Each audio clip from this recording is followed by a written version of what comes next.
friends, and welcome to Coached by Tara, the podcast where Tara... Hi, that's me. ...explains things to me. Hello, I'm Mike. I'm a dum-dum.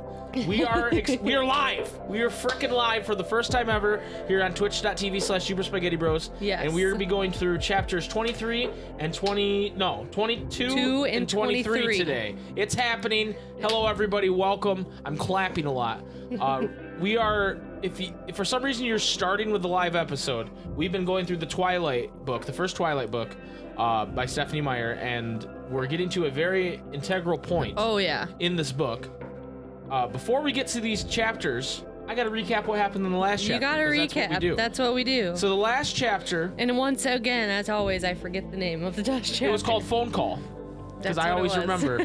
It was called Phone Call, and in the last chapter, Bella received a phone call from what she thought was her mother. Because she heard her mother on the other end, and then it turned out to be Jimmy.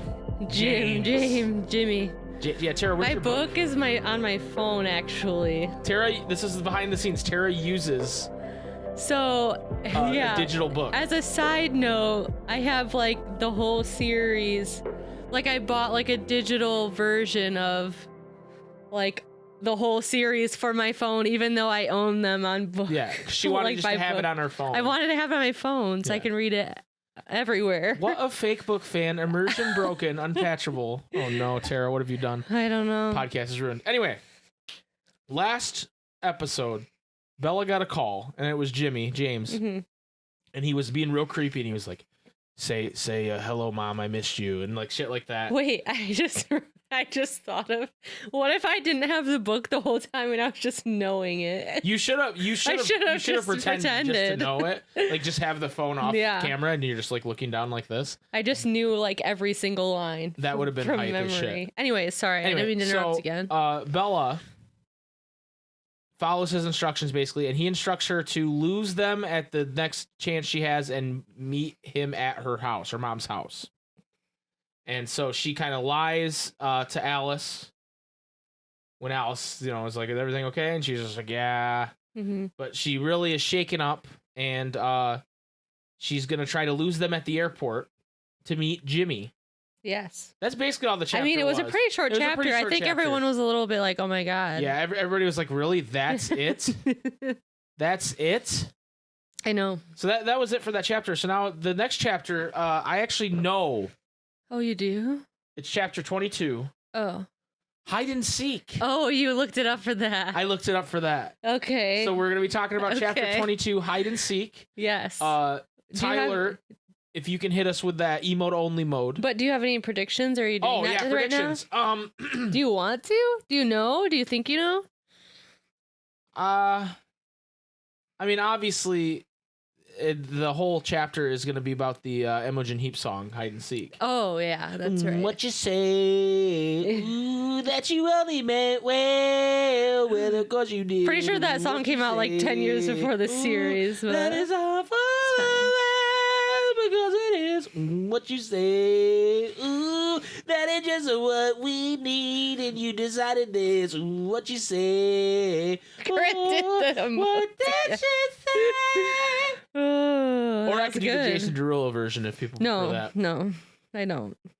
It's like a real CVT episode. Yes, it is. Exactly. Yes, the Jason Derulo version. That song came out a year after the first book was published, wow. I think, maybe. So I don't maybe know. Imogen Heap wrote it about Twilight. Actually, let me look for real. Wait. Imogen Heap was like, yo, chapter 22 is my favorite fucking chapter. I need to write this. Let's see. Well, you guys are getting the behind the scenes now where you look something up that I normally No, it was the same year. It was published the same year. Okay, here's a question. What? Imogen Heap, Stephanie Meyer. Have you ever seen them in the same room? No. I haven't either. Have you ever seen Imogen Heap wear an Amish skirt? Maybe. You have? No. I mean, that seems... what you say? Amish skirt. Hi, Boomer. Anyway, Tyler, hit us with that emote-only mode, dude. We're going to get into chapter 22. The Yo, where's Jason? Yeah, Jason's not here. He's probably playing Destiny or something. Anyway, Tara, take it away. Normally we do like a break, but what for? We're here live. Let's do it. But are you ready to be coached? Oh. I guess I wasn't. But now I am. Yeah? Okay. Yeah, we can't stop Mango. She's special. Oh. But I don't remember anything, so it's okay. Okay. Here we go, Tara. Okay. Coach me, mommy. Chapter 20. No. Coach me, mommy. Chapter 22. Hide and seek. Is everyone ready? Okay. If you were no, a lot of it's me just telling Mike no. If you remember, oh yeah, you forgot to mention the letter. She wrote Edward a letter at the end. She wrote Ledward a letter. Yes. She wrote Edward a letter. And she was like, I love you. Please forgive me for doing this. And she carefully sealed away her heart. That was the last line. Yes, I forgot about the letter. My bad. So, okay, sorry. Well, I mean, whatever. It's going to show it up was just like the end of Twilight no, Hearts 2 no. in a bottle on a beach. So it just starts where it's going to be like for real, where I'm just like reading through it in front of you. Yeah, but do it. Just like when we do it when it's not live. So basically it starts when she like already is kind of formulating a plan in her head. And she thought, that like, I have to like really mask myself. Like she's afraid that if she gets close to Alice, like she's going to guess what her thoughts are. Like, no, because of the future. See the future. Yeah. And but she's also afraid to hide it from her. Because she's like, I kind of want her to know. Right. But she goes out from the other room and she sees Alice and she's like bending over a desk, like in pain. And she's like, Alice. What? Yeah, she's like gripping the edge of a desk, like the desk. Okay. And sounds kind of kinky, but no, like she's just like, I don't know. Oh, don't say that. But she was seeing a bunch of different things because her face was blank, but she was seeing. Like it says, she didn't react when I called her name, but her head was rocking slowly from side to side, and I saw her face. So she was having like a That's So Raven moment. Her eyes were blank, dazed. My thoughts flew to my mother. Was I already too late? Like she didn't know if Alice was already seeing like something bad happening to Bella's mom. Right. And it says, Alice, Jasper's voice whipped, and then he was right behind her, his hands curling over hers, loosening them from their grip on the table. Across the room, the door swung shut with a low click. What is it? He demanded. Bella, she said. I'm right here, I replied. And he's basically like, what did you see? Like, what the heck? What did you see? Right. She like went into labor. Yeah. Jasper looked at me sharply. I kept my expression vacant and waited. His eyes were confused as they flickered swiftly between Alice's face and mine, feeling the chaos, for I could guess what Alice had seen now. I felt a tranquil atmosphere settle around me. I welcomed it, using it to keep my emotions under control. Alice, too, recovered herself. Nothing really, she answered finally, her voice remarkably calm and convincing. Just the same room as before. So Alice lying. Yeah, she be lying. Alice be lying. She finally looked at me, her expression smooth and withdrawn. Did you want breakfast? No, I'll eat at the airport, she says. So then she's like, she felt that she could feel like she was like, it mentions how she feels like she has Jasper's power in that moment because she feels like the sense of like desperation that Alice is feeling. Right. She could feel like the wild, like, oh, what should I do? Should I do this? Should I do that? Like, is she gonna do this? Is she gonna do that? And, she knew that she was like, Alice was gonna tell Jasper that they were gonna be doing something wrong, that they were going to fail on like protecting her. So Alice probably didn't want to let Jasper know that. Because then he'd probably freak. And I don't think she knew the full picture. but I think she can see a little bit farther than what Bella's gonna do. Okay. So it says like that Bella gets ready methodically, concentrating on every task, like try to get through like the whole part of her plan. It says the peaceful mood Jasper created worked its way through me and helped me think more clearly and helped me plan. Okay. They were anxious to get to she was anxious to get to the airport, and she sat alone like in the back of the car, and she says, Alice, she was wary. Yes. How does it work, the things that you see? I stared out the side window and my voice sounded bored. Edward said it wasn't definite, that things change. It was harder than I would have thought to say his name. That must have been what alerted Jasper, why a fresh wave of serenity filled the car. Yes, things changed, she murmured. Hopefully, I thought. Some things are more certain than others, like the weather. People are a lot harder. I can only see the course they're on while they're on it. Once they change their minds, make a new decision, no matter how small, the whole future shifts. I nodded thoughtfully. Okay. So you couldn't see James in Phoenix until he decided to come here? Yes, she agreed, wary again. And she hadn't seen me in the mirror room with James until I'd made the decision to meet him there. I tried not to think about what else she might have seen. I didn't want my panic to make Jasper seem more suspicious. They would be watching me twice as carefully now, anyways, after Alice's vision. This was going to be impossible. So Alice saw her already, like, in that mirrored room. Right. So they got to the airport, and it says, luck was with me, or maybe it was just good odds.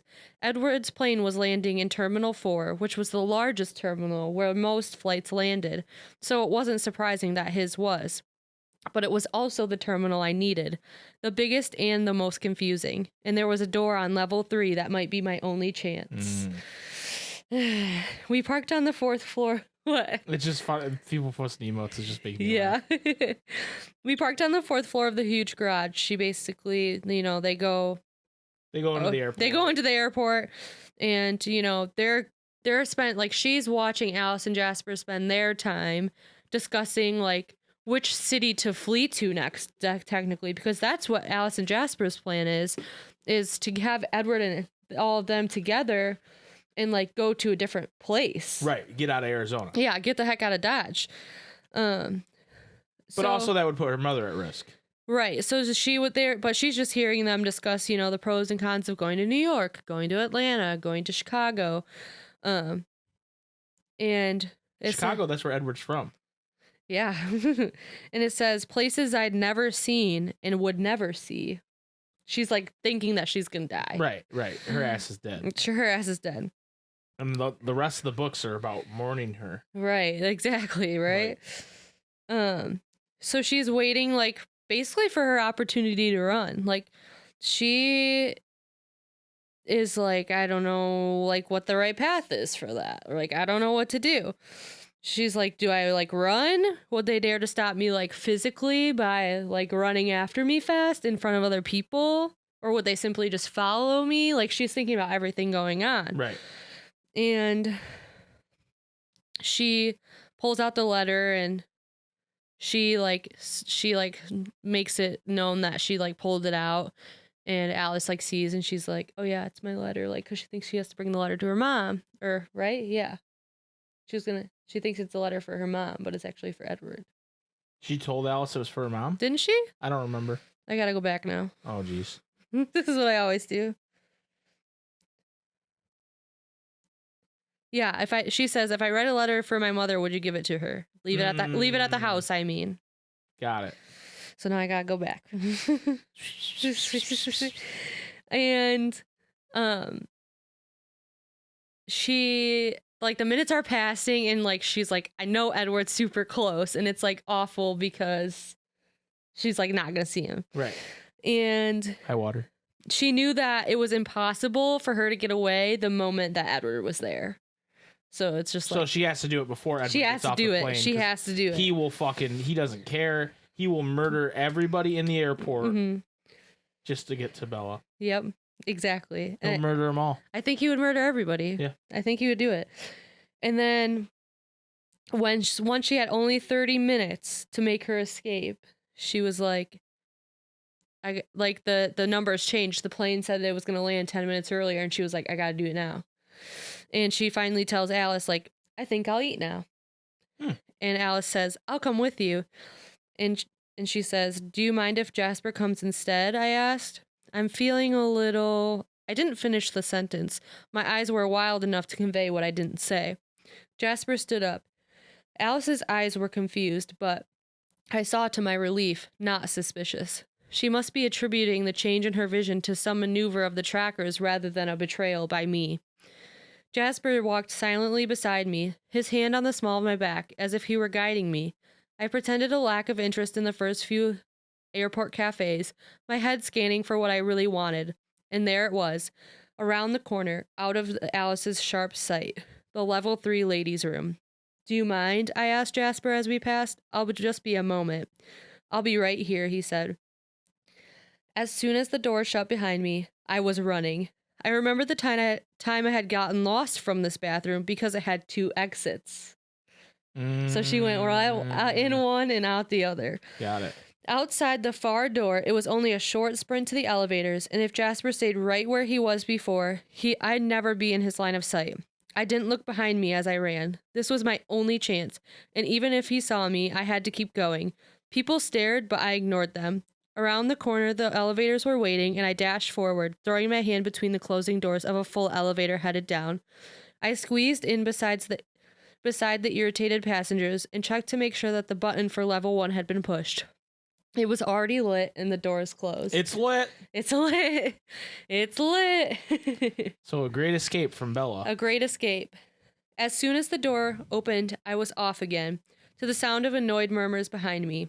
I slowed myself as I passed the security guards, only to break into a run again as the exit doors came into view. I had no way of knowing if Jasper was looking for me yet. I would have only a few seconds if he was following my scent. I jumped out the automatic doors, nearly smacking into the glass when they opened too slowly.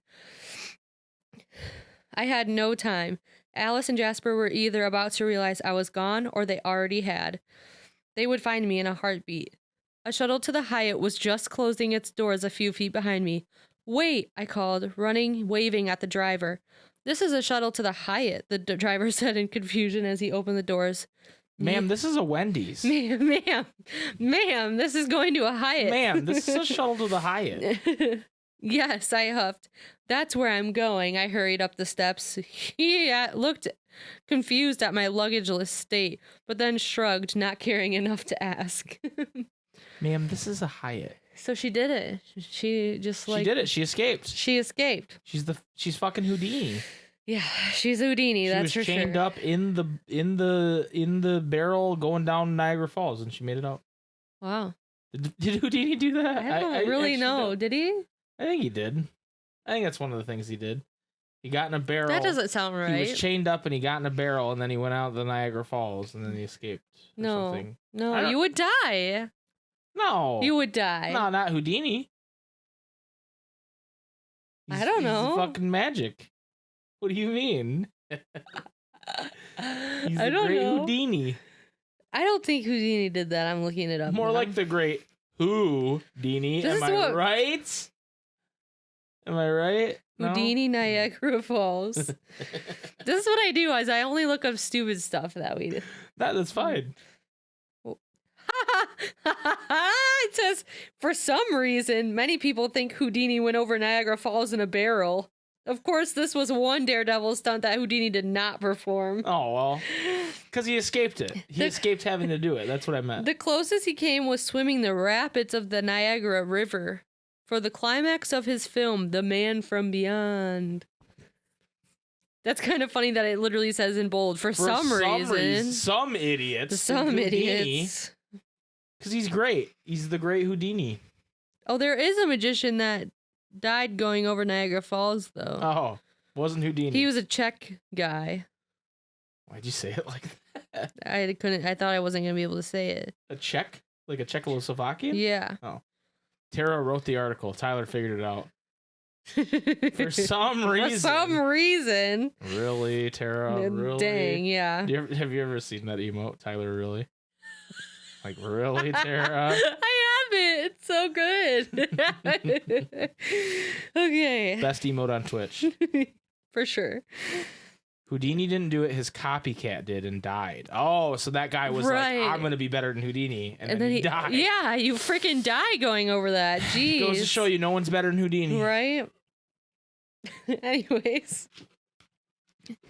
Should have known. So she sits down on this bus and she's like imagining Edward, like, and it's like bad because she's like, he's going to be so pissed at them when he finds out that they lost her. He's probably going to murder them. And she jumps out of the shuttle like once it gets there and runs to a cab and gives him her mom's address. Says, I need to go. Like, we need to get there as soon as possible. And he's like, ma'am, this is a Wendy's. Yeah, and he's like, well, that's in Scottsdale. And she's like, throws him money, and she's like, will that be enough? Like, Jesus, just get me out of here. Yeah. How dare you have boundaries, taxi driver? Yeah, and he's like, oh yeah, sure, no problem, right? And she, you know, still once again sitting in a car, like thinking about everything that's gonna happen. Mm-hmm. And instead of panicking, I closed my eyes and spent the 20 minutes drive with Edward. I imagined that I had stayed at the airport to meet him. I visualized how I would stand on my toes the sooner to see his face, how quickly, how gracefully he would move through the crowds of people separating us. And then I would run to close those last few feet between us, and I would be in his marble arms, finally safe. I wondered where we would have gone. Probably north somewhere so he could be outside in the day, or maybe somewhere very remote so we could lay in the sun together again. I imagined him by the shore, his skin sparkling like the sea. It wouldn't matter how long we had to hide. To be trapped in a hotel room with him would be kind of heaven. This is getting kind of horny. So many questions I still had for him. I could talk to him forever, never sleeping, never leaving his side. I could see his face so clearly now, almost hear his voice. And despite all the horror and hopelessness, I was fleetingly happy. So involved was I in my escapist daydreams, I lost all track of the seconds racing by. And she was basically like in front of her house. Right, she was there. And she's pretty anxious, but she just runs up to the door because she's like, I have to save my mom. Right. It was dark inside, empty, normal. I ran to the phone, turning on the kitchen light on my way. There on the whiteboard was a 10-digit number written in a small, neat hand. My fingers fumbled over the keypad, making mistakes. I had to hang up and start again. I concentrated only on the buttons this time, carefully pressing each one in turn. I was successful. I held the phone to my ear with a shaking hand. It only rang once. Hello, Bella, that easy voice answered. That was very quick. I'm impressed. Is my mom all right? She's perfectly fine. Don't worry, Bella. I have no quarrel with her. Unless you didn't come alone, of course. Light, amused. I'm alone. I'd never been more alone in my entire life, she thought. Very good. Oh, so existential. I know. Now, do you know the ballet studio just around the corner from your home? Yes, I know how to get there. Well then, I'll see you very soon. So, you know, that's where she's gonna go. He wants to do some pirouettes. Yes. There was no time to look back at the house, and I didn't want to see it as it was now. Empty, a symbol of fear instead of sanctuary. The last person to walk through those familiar rooms was my enemy. From the corner of my eye, I could almost see my mother standing in the shade of the big eucalyptus tree where I'd played as a child. Or kneeling by the little plot of dirt around the mailbox, the cemetery of all the flowers she'd tried to grow. The memories were better than any reality I would see today. But I raced away from them, toward the corner, leaving everything behind me. I'm so excited to get to these parts. Oh. I can't. Okay. Oh, that means some shit's about to happen here. Well, I think it's just a lot. This chapter is actually pretty long compared to the last one. That makes sense. So she's like running there and she's trying not to trip, but she's tripping anyways because she's clumsy and quirky and, you know, just like that's how it is, right? Mm-hmm. And what? Jody just sent me a picture of me and my dad, and I have no recollection of this.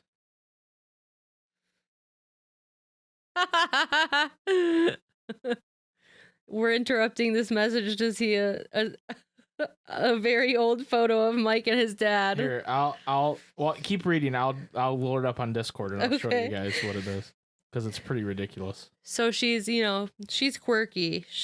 She's tripping. She's clumsy. Mm-hmm. The sun was hot on her skin, too bright as it bounced off the white concrete and blinded me. She's not used to the sun in this state. Right. She used to be. Mm-hmm. She said, it says, more fiercely than I would have dreamed I was capable of, I wish for the green, protective forests of Forks, of home. So now she's recognizing Forks as her home. Now she's like, yo, I know I was complaining about this shit before, but now this is my house. This is where I want to be. This is where I want to be. So it says that she rounds the last corner and she sees it, and it's just as she remembers it, but all of the windows are drawn and she can't run anymore. She just has to like walk up and realize, this is what I have to do to this is what I have to do to save my mom. But that's me and my dad dressed as Mario. I don't know. And he's grabbing your boob. And he's that's the thing too. He's sexually harassing me while we're dressed both as Mario. You look young. I was probably like 15. That's funny. Anyway, I'll leave that up for a minute while you continue. No. It's cursed. This is like a big part. Which one's the dad? All right, Tyler. Okay. I'll read that last line again. Yes, please. Thank you. Terror seized me so strongly that I was literally trapped by it. I couldn't make my feet move forward. And then my mother's voice called, Bella, Bella, that Bella? same tone of hysterical panic. Hysterical panic. I sprinted to the door to the sound of her voice. Bella, you scared me. Don't you ever do that to me again. Her voice continued as I ran into the long, high-ceilinged room. I stared around me, trying to find where her voice was coming from. I heard her laugh, and I whirled to the sound. There she was, on the TV screen, tousling my hair in relief. It was Thanksgiving, and I was 12. We'd gone to see my grandmother in California the last year before she died. We went to the beach one day, and I'd leaned too far over the edge of the pier. She'd seen my feet flailing, trying to reclaim my balance. Bella, Bella, she'd called to me in fear, and then the TV screen was blue. So this man not only abducted her mother, but he grabbed some old home videos. Let me keep going. He grabbed some home videos and brought it down to the local ballet shop and said, hey. I turned slowly. He was standing very still by the back exit. So still I hadn't noticed him at first. In his hand was a remote control. We stared at each other for a long moment, and then he smiled. Sorry about that, Bella. But isn't it better that your mother didn't really have to be involved in all this? Oh, okay. I thought he was just being weird. His voice was courteous and kind. I thought he was just being weird champ as fuck. I thought he was just like, No. I'm watching home movies of you, Bella. But he used it. He tricked her. He used that video. So how long did he watch home movies for? I don't know. To find that. I don't know. I've had to scrub some video footage in my life, like looking for shit and like even videos I've made, and that's a process. It says, suddenly it hit me. My mother was safe. She was still in Florida. She'd never gotten my message. She'd never been terrified by the dark red eyes and the abnormally pale face before me. She was safe. Yes, I answered. She answered yes, like it's better that her mother wasn't involved. Right. You don't sound angry that I tricked you. I'm not. My sudden high made me brave. What did it matter now? It would soon be over. Charlie and Mom would never be harmed, would never have to fear. I felt almost giddy. Some analytical part of my mind warned me I was dangerously close to snapping from stress. How odd. You really mean it. His dark eyes assessed me with interest. The irises were nearly black, just a hint of ruby around the edges. Thirsty. I will give your strange coven this much. You humans can be quite interesting. I guess I can see the draw of observing you. It's amazing. Some of you seem to have no sense of your own self-interest at all. He was standing a few feet away from me, arms folded, looking at me curiously. No menace in his face or stance. He was so very average looking, nothing remarkable about his face or body at all. Boom roasted, am I right? Damn. Just the white skin, the circled eyes I'd grown so used to. He wore a pale blue long sleeve shirt and faded blue jeans. I don't know why that matters, but she definitely did say that. Because he's looking utterly indecent. He's looking average, it seems like. Utterly average. I suppose you're going to tell me that your boyfriend will avenge you, he asked. Hopefully, it seemed to me. No, I don't think so. At least I asked him not to. And what was his reply to that? I don't know. I left him a letter. How romantic, a last letter. And do you think he will honor it? His voice was just a little harder now. A hint of sarcasm marring his polite tone. Hard and cold. Well, she says, I hope so. Well, our hopes differ then. You see, this was all just a little too easy, too quick. To be quite honest, I'm disappointed. I expected a much greater challenge, and after all, I only needed a little luck. I waited in silence. When Victoria couldn't get to your father, I had her find out more about you. There was no sense in running all over the planet chasing you down when I could comfortably wait for you in a place of my choosing. So after I talked to Victoria, I decided to come to Phoenix to pay your mother a visit. I'd heard you say you were going home. At first, I never dreamed you meant it. But then I wondered. Humans can be very predictable. They like to be somewhere familiar, somewhere safe. And it wouldn't be the perfect ploy. And wouldn't it be the perfect ploy to go to the last place you should be when you're hiding, the place that you said you'd be? But of course I wasn't sure. It was just a hunch. I usually get a feeling about the prey that I'm hunting, like a sixth sense, if you will. I listened to your message when I got to your mother's house, but of course I couldn't be sure where you'd called from. It was very useful to have your number, but you could have been in Antarctica for all I knew, and the game wouldn't work unless you were close by. But then, your boyfriend got on a plane to Phoenix. Victoria was monitoring them for me, naturally. In a game with this many players, I couldn't be working alone. And so they told me what I'd hoped, that you were here after all. I was prepared. I'd already been through your charming whole movies. Creepy. Weird. And then it was simply a matter of the bluff. Very easy, you know, not really up to my standards. So you see, I'm hoping you're wrong about your boyfriend. Edward, isn't it? So he's like, what the fuck? I didn't get to play this game, you know? Right. He wanted more. He wanted like the excitement of it all. He did. Yeah. What a weirdo. He's pretty weird.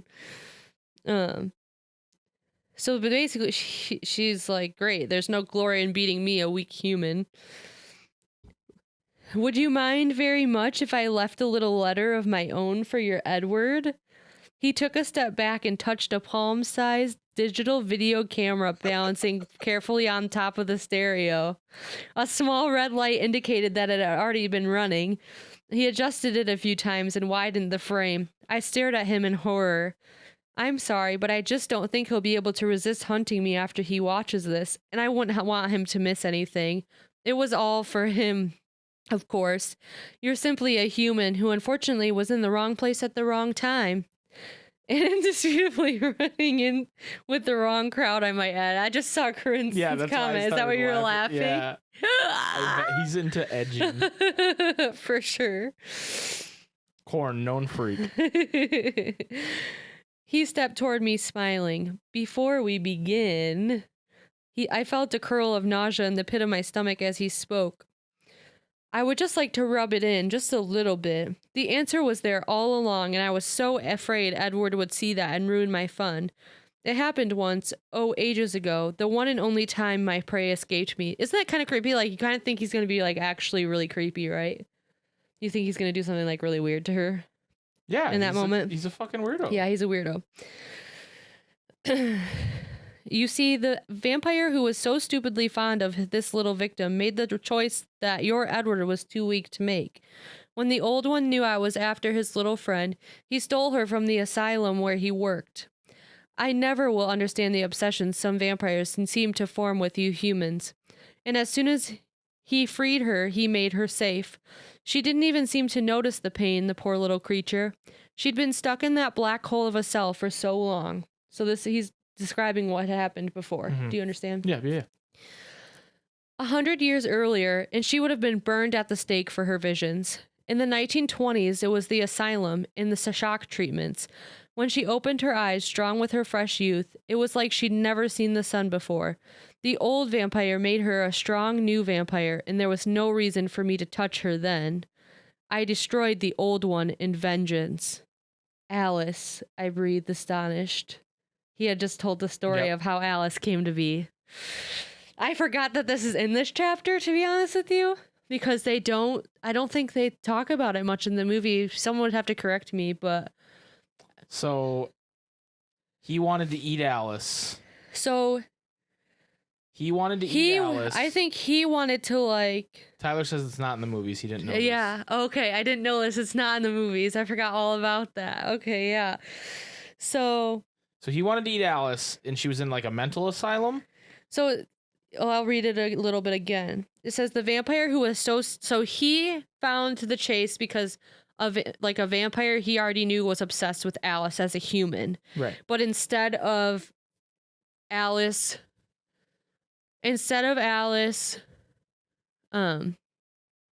like being caught by him, the vampire changed her into a vampire. Yeah. So that was him losing. Right.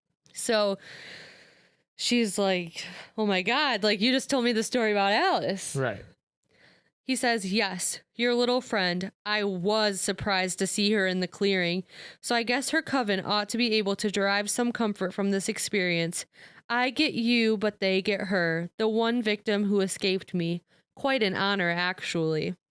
And she did smell so delicious. I still regret that I never got to taste. She smelled even better than you do.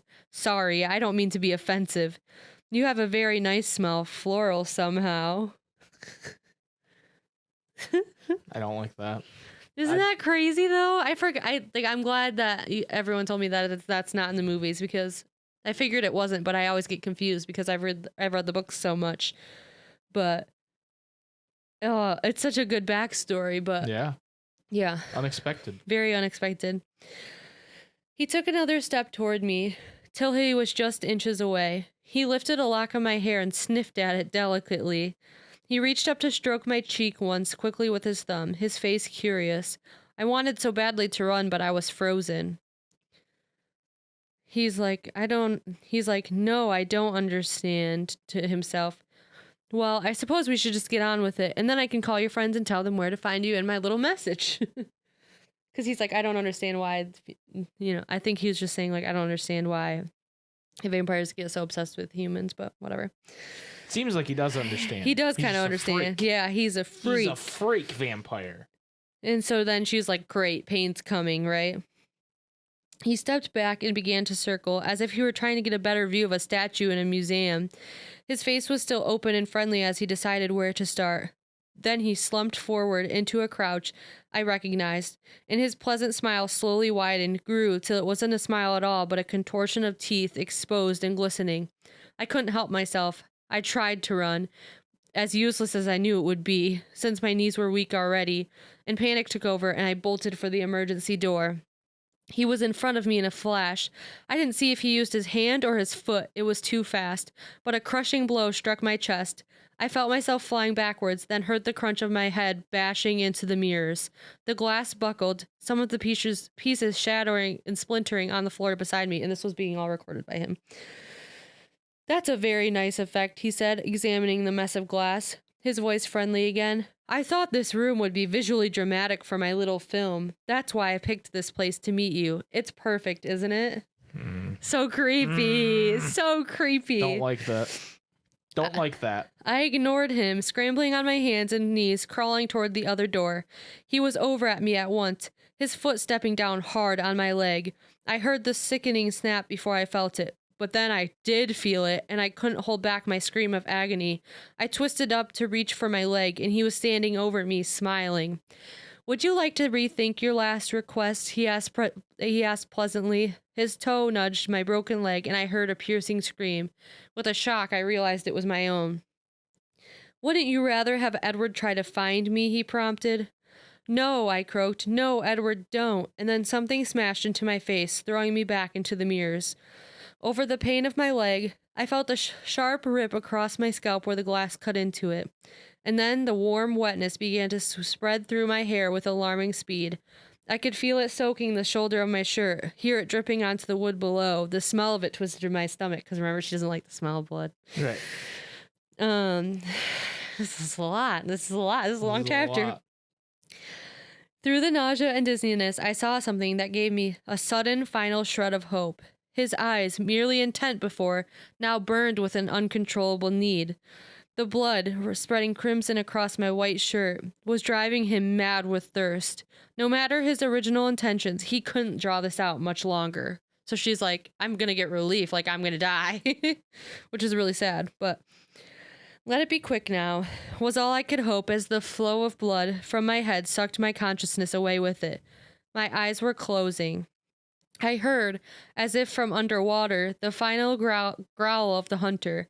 I could see, through the long tunnels my eyes had become, his dark shape coming towards me. With my last effort, my hand instinctively raised to protect my face. My eyes closed, and I drifted. And that's the end of the chapter. Ah! I gotta tell you. Yeah. Maybe my least favorite phrase now is you saying, and that's the end of the chapter. Probably. That's the end of the chapter. Yeah. Yeah. Man. It's a big one. It's a big one. It's a big one. Holy shit. So we got the revelation that one, her mom wasn't even there. I'm glad Tyler's reeling over the Alice stuff. It's pretty crazy. We got the revelation that Alice, he didn't create Alice, but he was involved in Alice's creation story. Mm-hmm. And then her ass is getting beat up. She's bleeding on her scalp. Her leg's broken. She's all beat up. Whew. It's a lot. It's a lot. Mm-hmm. And I would say, man, I guess I'll have to wait another week. But we're going into another chapter. We're going into I have chapter this massive drink, and I might have to pee before we go. Into the next one. Go pee if you have to. Chapter 23 is called The Angel. Da da da da. If you want to go take a urine break, I'll chat with the nice people here. Okay, bye. Tara will be right back. So James is a creep, huh, guys? What a freak. I pogged IRL. How's the emote thing going? Is that going okay? Corn, known freak. Predictions. So obviously the angel is gonna be like, obviously she's gonna be saved in some way by the angel, whoever that might be. I don't know who that's gonna be. But obviously there's gonna be some. I mean, Bella's not gonna die. If this was the first Twilight book and there was no other ones left after this, I mean, it is the first Twilight book, but if this is the only Twilight book, then I would be like, okay, whatever, right? I'd be like, Edward's not gonna, or Bella's gonna die, but like she's obviously gonna be saved because we know that there's gonna be a saving that happens. You know what I mean? So I don't know. We'll see. I like listening to it like it's a podcast. Yo, that was intense. Emotes are good. All right, Iron Daddy. Easy with the rape jokes, please. No, the rest of the books are about Edward and Jacob. Aggressive. But yeah, this is fun. I mean, to be honest, this doesn't really change. Like, this is just what we do when we do it. We just kind of sit here and she reads a lot and I kind of like try to get over my ADD as I sit here. I'm like looking around at stuff and like, oh, what's over there? This is a Frieza versus Krillin fight. Yeah. We need Goku to come in. Super Saiyan Goku. Tara's back. I was just saying my prediction for the angel is that you're already doing that? Yeah, they asked. Oh, they asked. The angel is probably someone who's going to save her, obviously, right? Like that just makes sense. I don't know exactly who that's going to be. But that's my guess for that. Yeah. But yeah. I'm ready. Do you have anything you wanna add before give Edward your energy spirit bomb? I mean, these are just like the most intense chapters. It's just young Anakin voice. Are you an angel? Are you an angel? Some light comes from the past. Yeah, we're gonna see what happens here, guys. Thanks everybody for hanging out. That's hanging out. Yeah. I hope you're enjoying me just reading most of it. Tyler says he likes that it's like a podcast that he's just listening to, you know? That's good. That's good. I'm glad. Yeah. And everybody says the emotes are good. Of course. Oh, no, thank you guys for being here. Like, holy shit. Like, yeah. I had no, when we started this, I had no intentions of ever learning anything about Twilight, but, thanks, guys. I think Sean helped come up with this idea on a stream. Mm-hmm. And I was just like, that's a good idea. And Tara was like, let's do Twilight. And I was like, okay. Yeah, I just kind of wanted to because I just read Midnight Sun. And I was like, I'm ready to do it. I know when it was the Asylum because of Visions, you like gotta know it's Alice, right? Right. Yeah, but we've turned to. Are you a fan so far? I'm a vampire now. No, I've been turned. Are you a fan of the book? I enjoy it. I'm excited to watch the movie. Oh my god, I think the movie's kind of funny. It's like so 2010s. Honestly, makes me want to watch the movies again. I've seen them once. Maybe it's time for revisit. Well, Russo, in 2 weeks, we're gonna watch it on the Discord. Mm-hmm. So we are gonna do that. What we're gonna do is we're gonna do like a. I'm gonna stream it on the Discord, so anybody can watch, and then we'll have like a chat channel open, so you guys can just type and talk to each other, and me and Tara will talk over it. And then we're also going to record it as like kind of a commentary track that will go on the podcast feed. So if you miss that day, you can still watch it with us talking. And we'll tell you like when to start. Yeah, so we'll be like 3, 2, 1, press play. Yeah. So that'll be good. Yeah, it's funny because I really our local movie theaters are like letting you rent out theaters right now, and I was like, I wish I could just like invite everyone because they only have a certain list of movies you can pick from to like. Rent out a theater, and Twilight's one of them. I was like, dang, I wish we could just invite everyone to Michigan and have a rent out a theater to ourselves. Viewing of Twilight. Yeah, that'd be so funny. Maybe someday. Maybe for the next movie or something. Yeah, that'd be good fun. Yeah, for sure. Okay. All right. We can pitch in for a private jet. Yeah. Exactly. All right. I think we are ready to go back to emote only mode as we hit up chapter 23, The Angel. The Angel. Angel. Chapter 23, Angel. Chapter 23, The Angel. The Angel. Yeah, Tara, you don't have a you don't have a commands, but you do have some quotes like you can suck my D-pad. That's true. Or I like cheating. I like cheating. We can do exclamation mark Tara and just say I like cheating. I like cheating. All right, here we go. 23. Okay. The Angel.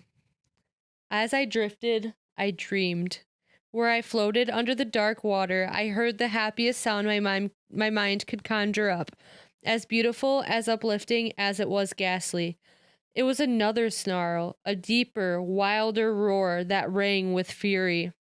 As I was brought back, almost to the surface, by a sharp pain slashing my upraised hand, but I couldn't find my way back far enough to open my eyes. And then, I knew I was dead, because through the heavy water I heard the sound of an angel calling my name, calling me to the only heaven I ever wanted. Oh no, Bella, no, the angel's voice cried in horror. Behind that longed-for sound was another noise, an awful tumult that my mind shied away from, a vicious bass growling, a shocking snapping sound, and a high keening suddenly breaking off. I tried to concentrate on the angel's voice instead. Bella, please, Bella, listen to me, please, Bella, please, he begged. Bella, Bella, please, Bella, Bella, Bella, please. Bella, Bella, please, listen to me, please. Bella, Bella, please. I don't know. So the way you read it, that's what it Sorry. No, I thought it was funny.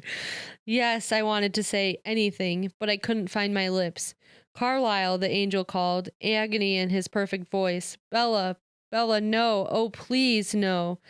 And the angel was sobbing, tearless, broken sobs. You know what it makes me think of? I know it's not supposed to be funny. It's not funny, it's sad. Babe, no. Babe, wait, Bella, wait, no, No. I just don't have any emotion when I read. Wait. Everything returns to Hot Rod. Right? Everything always. That's its full circle. The angel shouldn't weep. It was wrong. I tried to find him to tell him everything was fine, but the water was so deep. It was pressing on me, and I couldn't breathe. But there was a pressure point against my head. It hurt. Then, as that pain broke through the darkness to me, other pains came, stronger pains. I cried out, gasping, breaking through the dark pool. Bella, the angel cried. She's lost some blood, but the head wound isn't deep, a calm voice informed me. Watch out for her leg, though. It's broken. A howl of rage strangled on the angel's lips. I felt a sharp stab in my side. This couldn't be heaven, could it? There was too much pain for that. Some ribs, too, I think, the methodical voice continued. But the sharp pains were fading. There was a new pain, a scalding pain in my hand that was overshadowing everything else. Someone was burning me. Edward, I tried to tell him, but my voice was heavy and slow. I couldn't understand myself. Bella, you're going to be fine. Can you hear me, Bella? I love you. Edward, I tried again. My voice was a little clearer. Yes, I'm here. It hurts, I whimpered. I know, Bella, I know. Can't you do anything? He's talking to Carlisle, obviously. Mm-hmm. My bag, please. Hold your breath, Alice. It will help, because she's bleeding everywhere. Wait, Alice? Alice is there, too. He's saying, like, Alice, hold your breath. Hmm. Alice, I groaned. She's here. She knew where to find you. My hand hurts, I tried to tell him. I know, Bella. Carlisle will give you something. It will stop. My hand is burning, I screamed, finally breaking through the last of the darkness, my eyes fluttering open. I couldn't see his face. Something dark and warm was clouding my eyes. But couldn't they see the fire and put it out? His voice was frightened. Bella? The fire! Someone stop the fire, I screamed as it burned me. Carlisle, her hand. He bit her. Carlisle's voice was no longer calm. It was appalled. Wait, James bit her? Oh, what the fuck, James? He bit her, as he said. I said, yeah. Oh, I heard Edward catch his breath in horror. Edward, you have to do it. It was Alice's voice close by my head. Cool fingers brushed at the wetness in my eyes. No, he bellowed. Alice, I moaned. There may be a chance, Carlisle said. What? Edward begged. See if you can suck the venom back out. The wound is fairly clean. Hell yeah. As Carlisle spoke, I could feel more pressure on my head, something poking and pulling at my scalp. The pain of it was lost in the pain of the fire. Will that work? Alice's voice was strained. I don't know, Carlisle said. But we have to hurry. Carlisle, Edward hesitated. I don't know if I can do that. There was agony in his beautiful voice. It's your decision, Edward, either way. I can't help you. I have to get this other bleeding stopped here if you're going to be taking blood from her hand. I writhed. I writhed in the grip of the fiery torture, the movement making the pain in my leg flare sickeningly. Edward, I screamed. I realized my eyes were closed again. I opened them, desperate to find his face, and I found him. Finally, I could see his perfect face, staring at me, twisted in the mask of indecision and pain. Alice, get me something to brace her leg. Carlisle was bent over me, working on my head. Edward, you must do it now, or it will be too late. Suck the venom out, Edward, you coward. Suck it out like a rattlesnake. Edward's face. Wait, rattlesnakes? No. What? What? Did you say like a rattlesnake? Yeah, rattlesnakes, you can suck the venom out. Really? Yeah. Ew. I was going to say pee on it, but that's jellyfish. You can't pee on it. If it's a jellyfish, you pee on it. Gross. Seriously, gross. I know that's real, but gross that you're thinking of pee that. On her hand. Pee on her hand. It'll fix it. Piss on Bella right now, Edward. It's the only way. Oh my god. Irena Ray, thank you for the follow. Appreciate it. Yes, thank you. What a weird time to follow. Edward's face was drawn. I watched his eyes as the doubt was suddenly replaced with a blazing determination. His jaw tightened. I felt his cool, strong fingers on my burning hand, locking it in place. Then his head bent over it, and his cold lips pressed against my skin. It's cold, hard lips. At first, the pain was worse. I screamed and thrashed against the cool hands that held me back. I heard Alice's voice trying to calm me. Something heavy held my leg to the floor, and Carlisle had my head locked in his stone arms. Then, slowly, my writhing calmed as my hand grew more and more numb. The fire was dulling, focusing into an ever smaller point. I felt my consciousness slipping as the pain subsided. I was afraid to fall into the black waters again, afraid I would lose him in the darkness. Edward, I tried to say, but I couldn't hear my voice. They could hear me. He's right here, Bella. Stay, Edward, stay with me.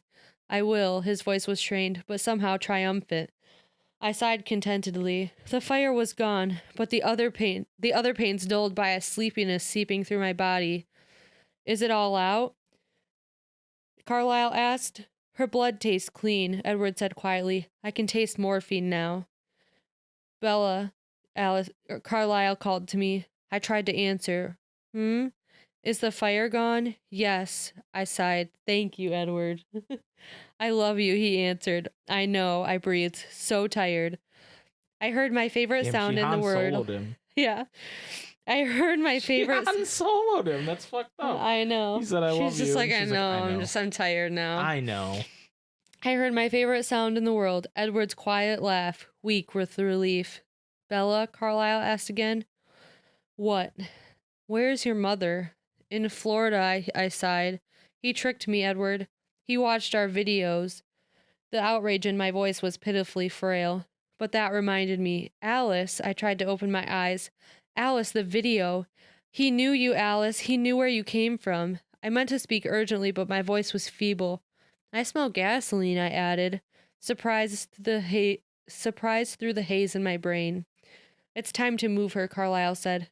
No, I want to sleep, I complained. You can sleep, sweetheart, I'll carry you, Edward soothed me. Sleep now, Bella, were the last words I heard. And that's the end of that chapter. What the fuck? That's it? Yeah. Tara Jean, you set me up. You set me up. How dare you? Yeah, I did. I was like, oh, there's going to be more. Mm-hmm. That was like 30 seconds. Yeah. What if we just did the last chapter? Oh. Should we just do it? I don't know. How long is this next chapter? So that chapter was nutso. He bit her at some point. You sucked out the blood. We weren't aware of. James, I don't remember them describing that in the last chapter. Maybe I'm wrong. But I knew about the... Well, in the next chapter, you see how the whole thing goes. Oh, down. they kind of play it out for us? Okay. Because they talked about her old leg being broken. They talked about her head being split. They didn't really talk about the hand being bitten. She's definitely a vampire. I don't know, Jip. He sucked the poison out. He sucked it out. He did a... You'll have to find out in the very last chapter. Yeah. I don't know. She could be a vampire, though. Wow, that was such a short chapter. That was so funny. I was really going to just leave it at that. I know. We can't do that. That's insane. The venom just makes them paralyzed, I thought. I think it kills them eventually. Yeah. Because that's how it changes you. It doesn't kill you. It changes you. But how it kills you is... What kills you is them sucking all the blood out of you. So the venom just paralyzes them in pain so they can suck all the blood out. But if they don't suck all the blood out, then they become a vampire. Remember, that's how they change. That's why they're in so much... So when they described Carlisle and him changing, he sat in those sewers for a few days, just in there in pain. Right. Because it's so painful to change. But yeah, if the venom just sits in you, it changes you into a vampire. But if they suck all your blood out, then you're just fucking dead. Right, then you're just dead. Yeah. Thank you for coaching me. You're welcome. We'll see you guys next week. That was a shit outro. Who cares? Who cares? We're going to talk about it soon.